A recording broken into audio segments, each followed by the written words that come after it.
नमस्कार। आकाशवाणी से प्रस्तुत है समाचार प्रभात।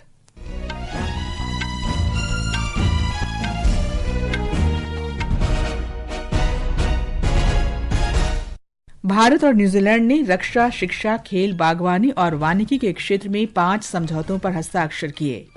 लोकसभा अध्यक्ष ओम बिरला आज दिल्ली विधानसभा के नवनिर्वाचित विधायकों के लिए 2 दिवसीय ओरिएंटेशन कार्यक्रम का उद्घाटन करेंगे। महाराष्ट्र के नागपुर में हिंसा के बाद निषेधाज्ञा लागू की गई। अमेरिका ने बांग्लादेश में धार्मिक अल्पसंख्यकों पर लगातार हो रहे अत्याचार पर गहरी चिंता व्यक्त की।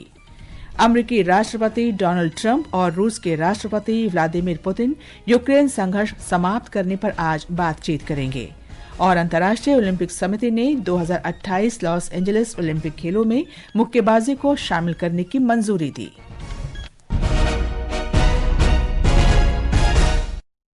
समाचार प्रभात के साथ मैं कनकलता। भारत और न्यूजीलैंड ने रक्षा, शिक्षा, खेल, बागवानी और वानिकी क्षेत्रों में 5 समझौतों पर हस्ताक्षर किए हैं। दोनों पक्षों के बीच अधिकृत आर्थिक संचालन, पारस्परिक मान्यता समझौते का भी आदान प्रदान हुआ। न्यूजीलैंड हिंद प्रशांत महासागर पहल में शामिल होने के साथ ही आपदा रोधी बुनियादी ढांचे के लिए गठबंधन का सदस्य भी बन गया है। प्रधानमंत्री नरेंद्र मोदी ने कल नई दिल्ली में न्यूजीलैंड के प्रधानमंत्री क्रिस्टोफर लक्सन के साथ भारत न्यूजीलैंड संबंधों के विभिन्न पहलुओं पर बातचीत की। दोनों पक्षों ने रक्षा और सुरक्षा साझेदारी मजबूत करने तथा संस्थागत बनाने का फैसला किया। प्रधानमंत्री नरेंद्र मोदी ने कहा कि दोनों देशों ने पारस्परिक रूप से लाभकारी मुक्त व्यापार समझौते पर बातचीत शुरू करने का निर्णय लिया है। दोनों देशों के बीच एक परस्पर लाभकारी फ्री ट्रेड एग्रीमेंट पर नेगोशिएशन शुरू करने का निर्णय लिया गया है। इससे आपसी व्यापार और निवेश के पोटेंशियल को बढ़ावा मिलेगा।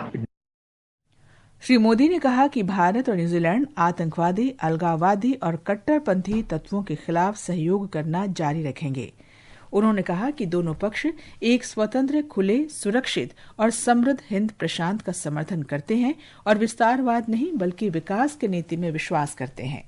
श्री लक्सन ने अपने वक्तव्य में कहा कि न्यूजीलैंड भारत में अपनी राजनयिक उपस्थिति बढ़ाएगा। On defence and security, Prime Minister Modi and I discussed the challenging strategic outlook in the Indo-Pacific region, and I reiterated New Zealand's strong commitment to working with India to address shared concerns over our respective interests and contributions to ensure a strong and stable and prosperous region. Media को संबोधित करते हुए विदेश मंत्रालय में सचिव जयदीप मजुमदार ने बताया कि वार्ता के दौरान खालिस्तानी तत्वों और सुरक्षा संबंधी मुद्दों पर भी दोनों नेताओं के बीच बातचीत हुई। We do alert our friends to the activities of anti-India elements in their countries and their abuse of freedom of speech and other democratic freedoms to glorify terrorism. And I must say that the government of New Zealand has been receptive as well as has taken our concerns on board in the past, and this was also the reaction that we got today. New Zealand के प्रधानमंत्री और उनके प्रतिनिधि मंडल ने राष्ट्रपति भवन में राष्ट्रपति द्रौपदी मुर्मू से भी मुलाकात की। प्रधानमंत्री मोदी और श्री लक्सन ने कल शाम नई दिल्ली में रायसीना डायलॉग के 10वें संस्करण का संयुक्त रूप से उद्घाटन किया। दिल्ली विधानसभा के नवनिर्वाचित सदस्यों के लिए आज से नई दिल्ली में 2 दिवसीय ओरिएंटेशन कार्यक्रम आयोजित किया जाएगा। लोकसभा अध्यक्ष ओम बिरला कार्यक्रम का उद्घाटन करेंगे। इसका उद्देश्य विधायकों को संसदीय प्रक्रियाओं, आचार संहिता और शासन के सर्वोत्तम तौर तरीकों के बारे में बताना है। एक रिपोर्ट। इस कार्यक्रम के उद्घाटन सत्र में दिल्ली विधानसभा के अध्यक्ष विजेंद्र गुप्ता, उपाध्यक्ष मोहन सिंह बिष्ट, दिल्ली की मुख्यमंत्री रेखा गुप्ता और विपक्ष के नेता आतिशी सहित कई प्रतिष्ठित और गणमान्य व्यक्ति उपस्थित रहेंगे। दिल्ली विधानसभा के अध्यक्ष विजेंद्र गुप्ता ने कार्यक्रम के महत्व पर जोर देते हुए कहा कि यह विधायकों की विधायी क्षमताओं को मजबूत करने की एक महत्वपूर्ण पहल है। इससे उन्हें संसदीय प्रक्रियाओं, विधायी प्रारूपण और सार्थक बहसों के महत्व को समझने में मदद मिलेगी, जिससे वे विधानसभा में कारगर तरीके से भाग ले सकेंगे। इस 2 दिवसीय कार्यक्रम में विशेषज्ञों के व्याख्यान, पैनल चर्चा और सुशासन, नीति निर्माण तथा विधायी ढांचे पर केंद्रित सत्र होंगे। समाचार कक्ष से अमन यादव की रिपोर्ट के साथ मैं राजेश मीणा। महाराष्ट्र में मध्य नागपुर के महाल इलाके में कल शाम 2 गुटों के बीच तनाव पैदा हो गया। वहां पर धार्मिक प्रतीकों के कथित तौर पर तोड़फोड़ की अफवाहों के कारण दो समूहों के बीच सांप्रदायिक तनाव पैदा हुआ। इसके कारण पथराव हुआ और कुछ असामाजिक तत्वों ने वाहनों को जला दिया। दंगा नियंत्रण के लिए तैनात पुलिस बलों ने चिटनिस पार्क और महाल इलाकों में भीड़ को तितर-बितर करने के लिए आंसू गैस के गोले दागे और लाठीचार्ज किया। इसके बाद पुलिस की साइबर टीमों ने सीसीटीवी फुटेज खंगाले और हिंसा में शामिल लगभग 15 असामाजिक तत्वों को गिरफ्तार करने के लिए तलाशी अभियान भी चलाया। इस बीच केंद्रीय मंत्री नितिन गडकरी और महाराष्ट्र के मुख्यमंत्री देवेंद्र फडणवीस ने लोगों से अफवाहों पर विश्वास न करने और शांति तथा सद्भाव बनाए रखने की अपील की है।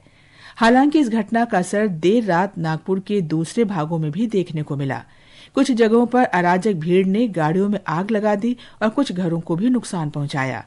नागपुर के पुलिस आयुक्त डॉक्टर रविंदर सिंघल ने नागपुर सिटी पुलिस के क्षेत्राधिकार में आने वाली कुछ जगहों पर लोगों को जमा होने से रोकने के लिए भारतीय न्याय संहिता की धारा 163 लागू कर दी है। स्थिति को नियंत्रण में रखने के लिए अतिरिक्त पुलिसकर्मियों और एसपीआरएफ की एक टीम को भी वहां तैनात किया गया है।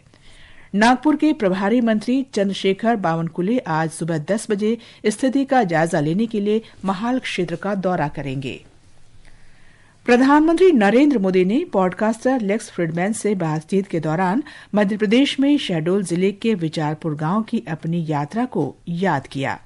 उन्होंने विचारपुर गांव को मिनी ब्राजील बताया। एक रिपोर्ट। प्रधानमंत्री नरेंद्र मोदी द्वारा अपने गांव का जिक्र किए जाने से विचारपुर के खिलाड़ी और कोच बेहद खुश हैं। फुटबॉल कोच रईस अहमद ने प्रधानमंत्री का आभार जताया है। प्रधानमंत्री जी ने एक बार फिर मिनी ब्राजील कहा है विचारपुर को कि यहाँ के खिलाड़ियों की तारीफ की है। मैं बहुत शुक्रगुजार हूँ उनका। खिलाड़ी रेणु केवट और सीताराम का मानना है कि इससे खिलाड़ियों का उत्साह और बढ़ेगा। मैं बहुत खुश हूँ कि इतने बड़े प्लेटफॉर्म पे भी माननीय प्रधानमंत्री जी इतने छोटे गाँव को चर्चा में ले रहे हैं। मेरा नाम सीताराम सहीस है और मैं एक फुटबॉल प्लेयर हूँ। हमारे प्रधानमंत्री जी समय समय में हमारे विचारपुर शहडोल का नाम लेते रहते हैं। हमें बहुत गर्व महसूस होता है कि हमें अच्छा लगता है हमारे शहडोल जिले का नाम हो रहा है। प्रधानमंत्री ने मन की बात के 103वें एपिसोड में भी विचारपुर का उल्लेख किया था। प्रधानमंत्री ने बताया था कि इस गाँव का हर परिवार 4 पीढ़ियों से फुटबॉल खेल रहा है। अब तक गाँव से करीब 80 राष्ट्रीय स्तर के खिलाड़ी निकल चुके हैं। संजीव शर्मा, आकाशवाणी समाचार, भोपाल।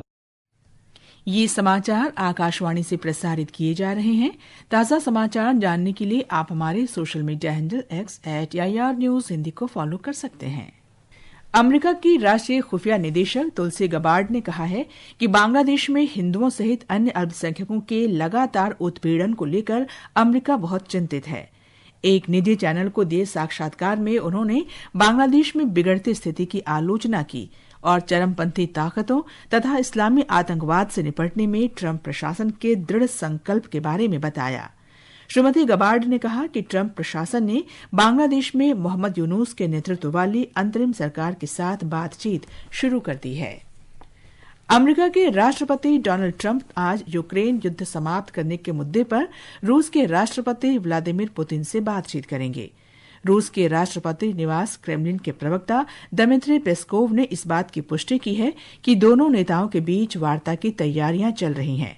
हालांकि उन्होंने इसके बारे में विस्तार से जानकारी देने से इनकार कर दिया। राष्ट्रपति ट्रंप ने यूक्रेन में युद्ध खत्म करवाने के अपने प्रयासों के भाग के रूप में रविवार को रूस के राष्ट्रपति के साथ बातचीत की योजना की घोषणा की थी। उन्होंने ये भी उल्लेख किया था कि भूमि और ऊर्जा संयंत्रों पर बातचीत वार्ता के प्रमुख विषयों में शामिल रहेंगे। लेबनान और सीरिया ने सीमा पर 2 दिन से चल रही झड़प को रोकने के लिए कल संघर्ष विराम के समझौते पर मुहर लगा दी। सीरिया के रक्षा मंत्रालय के अनुसार इस समझौते में दोनों पक्षों के बीच तालमेल और सहयोग बढ़ाने के प्रावधान शामिल हैं। इससे पहले कल लेबनान के राष्ट्रपति ने सीमा पर रात भर चली भयानक लड़ाई के बाद सैनिकों को सीरियाई सीमा की ओर से गोलीबारी करने वालों के खिलाफ जवाबी कार्रवाई करने का आदेश दिया था। आयरलैंड के उच्च शिक्षा, अनुसंधान, नवाचार तथा विज्ञान संबंधी मामलों के मंत्री जेम्स लॉलेस ने कहा है कि उनका देश भारत के साथ शोध संबंधी सहयोग को बढ़ावा देने पर जोर दे रहा है। उन्होंने कहा कि वे भारतीय विश्वविद्यालयों और शिक्षण संस्थानों के अधिकारियों से चर्चा करने के इच्छुक हैं। एक उच्च स्तरीय प्रतिनिधिमंडल का नेतृत्व कर रहे श्री लॉलेस नई दिल्ली, मुंबई और चेन्नई की यात्रा पर हैं। इसका उद्देश्य द्विपक्षीय सहयोग को मजबूत करना है। मौसम विभाग ने आज ओडिशा के उत्तरी आंतरिक भागों में अलग अलग स्थानों पर लू चलने का अनुमान व्यक्त किया है। तटीय गुजरात, कोंकण, गोवा और उत्तरी आंतरिक कर्नाटक में आज गर्म और उमस भरा मौसम रहने का अनुमान है। इन क्षेत्रों में अगले 2-3 दिन तक मौसम की स्थिति समान बने रहने की संभावना है। मौसम विभाग ने आज पूर्वोत्तर राज्यों में तेज हवाओं तथा बिजली कड़कने और गरज के साथ बारिश होने का पूर्वानुमान व्यक्त किया है। ओडिशा, तमिलनाडु, पुदुचेरी, कराईकल, केरल, माहे और दक्षिण आंतरिक कर्नाटक के कुछ हिस्सों में भी गरज के साथ बारिश और बिजली कड़कने की संभावना है। और अब खेल जगत की हलचल के साथ हैं मुकेश कुमार बल।